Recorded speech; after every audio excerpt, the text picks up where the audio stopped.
বন্ধুরা, সময়ের প্রয়োজনে আমরা আমাদের সন্তানাদির হাতে এবং আমাদের প্রিয়জনের হাতে তুলে দিচ্ছে স্মার্টফোন। কিন্তু সেই স্মার্টফোন সে কি কাজে ব্যবহার করছে, কাকে কল করছে, কি SMS করছে, সেটাকে আপনি জানেন?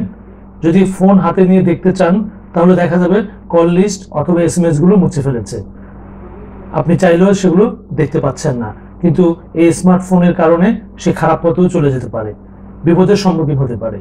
সেই জন্য আমরা আজকে আপনাদেরকে এমন একটি টিপস দিব যে টিপসের মাধ্যমে আপনি আপনার প্রিয়জনের ফোনের কল লিস্ট SMS আপনি দেখতে পারবেন এবং মিনিট, দিন, তারিখ সহ যেগুলো সে মুছে ফেলেছে সেগুলো আপনি দেখতে পারবেন। তো চলুন দেখা যাক।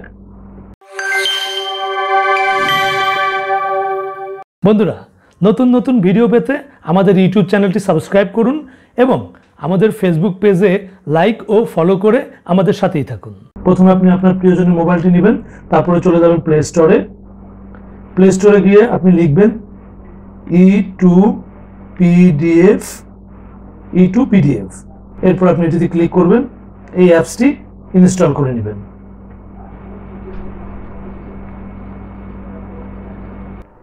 ইনস্টলেশন হয়ে গেছে বন্ধুরা।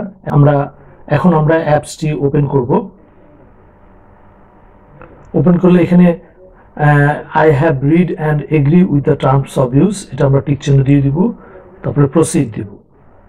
প্রসিড দেওয়ার পরে এখানে দুটি স্ক্রিন এসেছে, দেখেন মাঝখানে হাফ অফ, উপরে একটি আছে ক্লিক টু কন্টিনিউ, নিচে একটি আছে ক্লিক টু কন্টিনিউ। আমরা এটা PDF আকারে আমাদের এই কল লিস্টটাকে আমরা নিব, এই জন্য আমরা নিচে ক্লিক টু কন্টিনিউতে ক্লিক করব। এখান থেকে আমরা কি নিতে চাই? SMS কল লগ আমরা যেটা নিতে চাই, আমরা জেনারেল কল লগটা নিব, কল লিস্টটা নিব। এরপর এখন আপনি এখানে টাইমিং দিয়ে দিতে পারেন, কত তারিখ থেকে কত তারিখ। আমরা টাইম দিয়ে দিই, এখানে 16 জুন আছে, আমরা 16 মে দিয়ে দিলাম।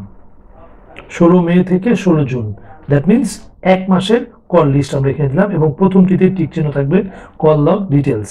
এখন আমরা এখানে একটি ফাইল নেম দিব। আমি এখানে ফাইল নেম দিলাম হাকিম।